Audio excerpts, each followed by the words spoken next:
Minaj duet Side to Side is about being in pain after sex. Fans have been speculating about the racy lyrics in Ariana Grande's new single Side to Side for months, and the 23-year-old singer has now confirmed the X-rated Nicki Minaj duet is about being in pain after having too much sex. Ariana, who is dating rapper Mac Miller, revealed in a candid new interview that the words refer to how a woman might have to walk after spending a lot of time getting frisky between the sheets. Speaking to MTV, she said, "That whole song is about riding leading to soreness. Ride the ***k bicycle" is the lyric. Indeed, the line she is referring to is rapped by Nicki and states, "This the new style with the fresh type of flow. Wrist-icicle, ride the ***k bicycle. Come true yo, get you this type of blow. If you want a Minaj, I got a tricycle." While Ariana also sings, "I've been here all night, I've been here all day, and you got me walking side to side." Ariana performed the reggae-infused track with Nicki Minaj at the MTV Video Music Awards last Sunday, and the stage show featured Ariana and her dancers carry out a fitness-themed dance routine with them riding exercise bikes in super sexy outfits. In the final moments of their jaw-dropping performance, both Nicki and Ariana pushed down the heads of two male dancers while simulating a sexual act. Her racy confession shocked her famous fan Lena Dunham, who took to Twitter to reveal it was her musician boyfriend Jack Antonoff who had originally informed her what he thought the track was about. She tweeted, "Jack just explained that the song Side to Side is about getting railed so hard you can't walk. So many emotions, sick." Ariana confirmed she is dating Mac on the red carpet of the VMAs, which were held at Madison Square Garden in New York City. The relationship comes a year after she split from Big Sean following 8 months of dating. Gig in the letter, the audience's enthusiasm apparently undimmed by the fact that she raps with a distinct Brummie twang. "I didn't think they'd be able to understand me, didn't think my accent, of all accents, would have crossed over like that. But they were singing my lyrics back at me. It was hilarious. Hearing people with American accents saying brethren and wasteman, all that British urban slang. But mostly, she's been working on her debut album, working with a producer called Deputy, who made Rihanna's Bitch Better Have My Money, Bangladesh. He made Lil Wayne's Emily and Diva and Video Phone for Beyoncé. I've got a session with Scott Storch, he's coming back now as well. And you know Timbaland? Timbaland, the celebrated, groundbreaking producer of Missy Elliott, Aaliyah, Justin Timberlake and Beyoncé? The visionary who tore behind more than 100 hit singles on both sides of the Atlantic? I'm aware of his work, yes. Well, I've been doing a few bits with Timbaland. Timbaland is amazing. He just rang me up on my mobile one day." The girl born Milicia O'Garo giggles. "I'm just working with a few legendary producers. Here, should you want it, is empirical evidence of UK rap's sudden ascent to prominence in the US, a country traditionally resistant to the charms of the British MC, and, moreover, of the fact that a lot of people think Lady Lisher is about to become very famous indeed. In fact, she's already famous over the course of our interview outside of a North London wine bar. She's interrupted not once, not twice, but 3 times by fans. Her fame is largely thanks to a series of 5 freestyles called The Queen's Speech, which she released herself on iTunes and uploaded to YouTube, accompanied by low-budget videos, becoming a viral sensation. Last August's Queen's Speech 4 racked up a fairly staggering 31 million views. Their lyrics were both dexterous and extremely funny, a blur of highly original put-downs, "I'll upload a picture of your dog and sell it on Gumtree," and pop culture references. They also frequently came equipped with the kind of hook lines you can imagine being chanted in playgrounds: "That's nasty, change your panties, brush your teeth, your lips look like crispy bacon." Moreover, they seem to have attracted a different audience compared with other UK rappers. I've seen videos of 60-year-old women and men in America saying, "brush your teeth" and stuff. videos of a little baby watching it and laughing. Do you know what I mean? I get parents saying to me, "Wow, you're the only artist I let my kids listen to, because I don't swear in my lyrics." I just don't think it's necessary. My mom brought me up really well. I don't swear unless I'm really, really angry. Everyone's too cool. Everyone wants to be drinking alcohol in their videos and driving flash cars, wearing big chains. I don't want to do that, because I don't live that. All my music, you'll never see me with my breasts hanging out or showing so much flesh that you can't show it to your kids or things like that. Because 1. I respect myself as a person. 2. I want to make people understand that you don't have to go that route to be successful. If you've got the talent, let the talent talk. Look at what I'm wearing afterwards, if you have to. But listen to me first. Do you know what I mean? In person, Lady Lisher is charismatic and funny and smart. You can see why her new major record label, she's signed to Sonny's RCA imprint, might think she's a hot prospect in the past 12 months. She has gone from a hugely productive one-woman cottage industry, for the kind that's fueled Grime's commercial resurgence in Britain, to an artist that Timbaland and co are queuing up to work with. All these major established artists reaching out. She frowns. I had people like Akon calling my phone. Busta Rhymes. I've no idea how he even got my number.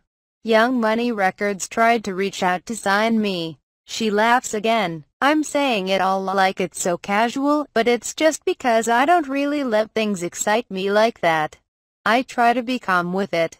I'm not like, oh my god, oh my god. Perhaps that's something to do with the fact that she's been here, or at least somewhere like it, before. When The Observer profiled her in 2013, her career appeared to be about to blast off. A major label had offered her a deal. Her single Blazin' had just deposed Justin Timberlake from #1 on the MTV Base chart. She was talking about launching a clothing line, Friggin' L, winningly named after one of her mixtapes. But then everything went wrong, of which more later.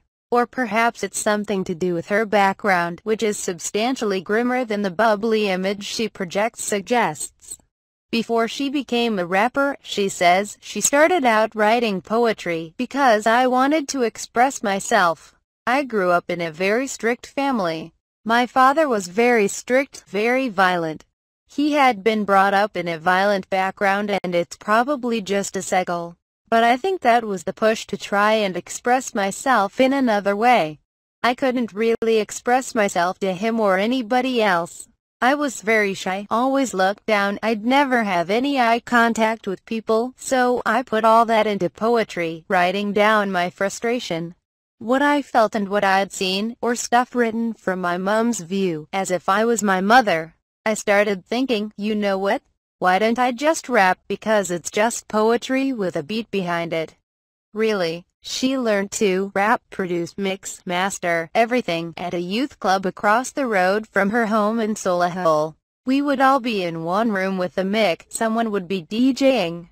The lights would be off, it'd just be sweaty, loads of men.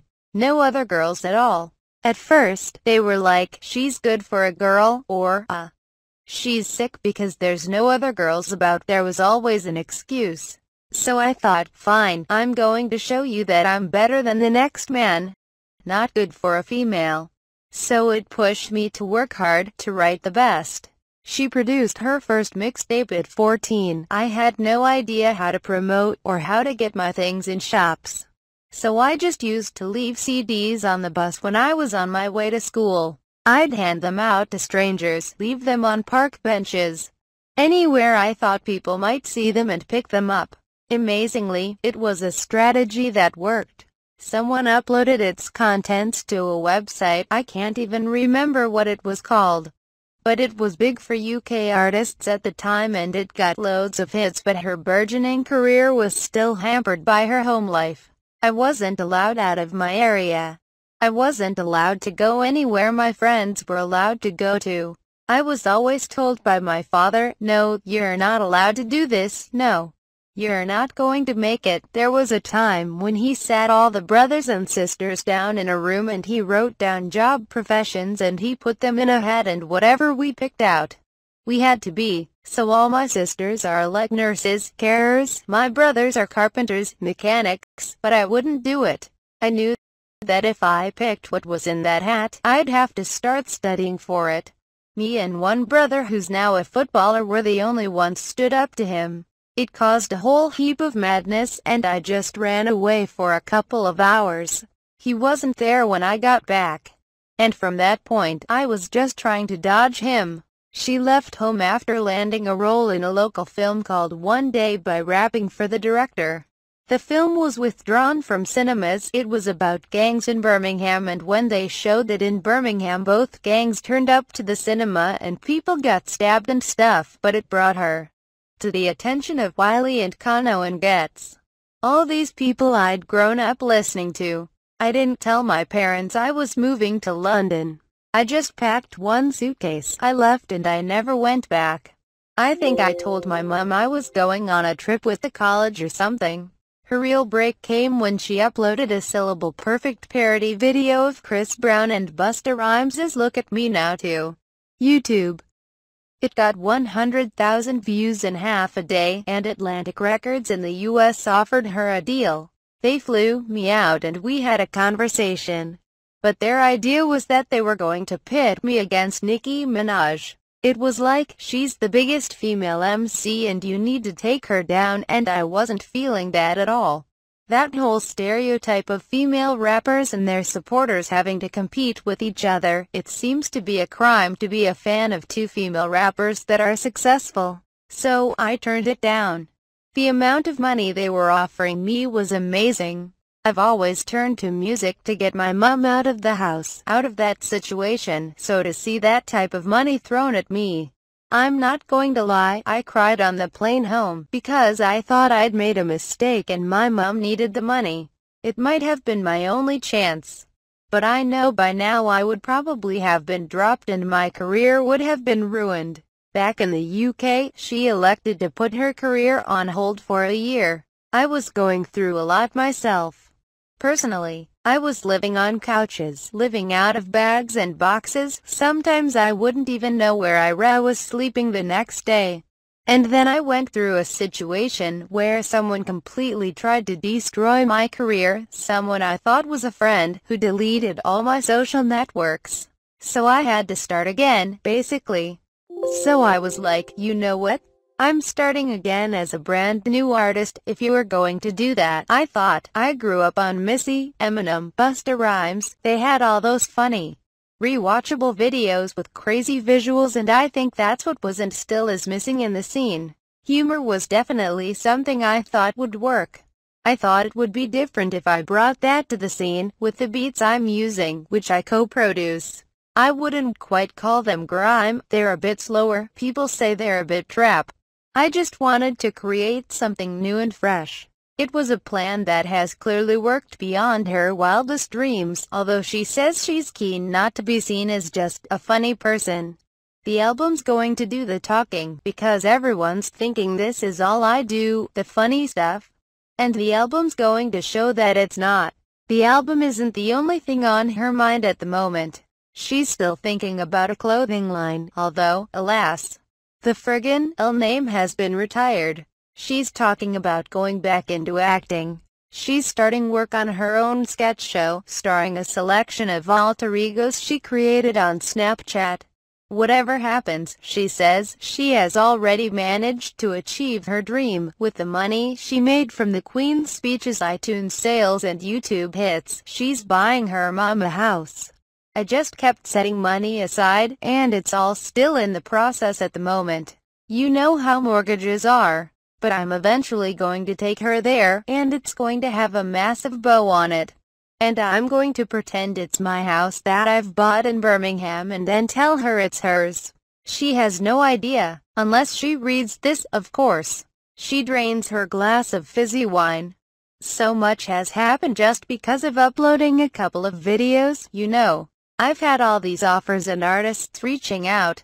I've got to fly around the world and experiment with things I've never tried before. I've got 500,000 subscribers on my YouTube channel. I've got my own machine. So, that's basically made me realize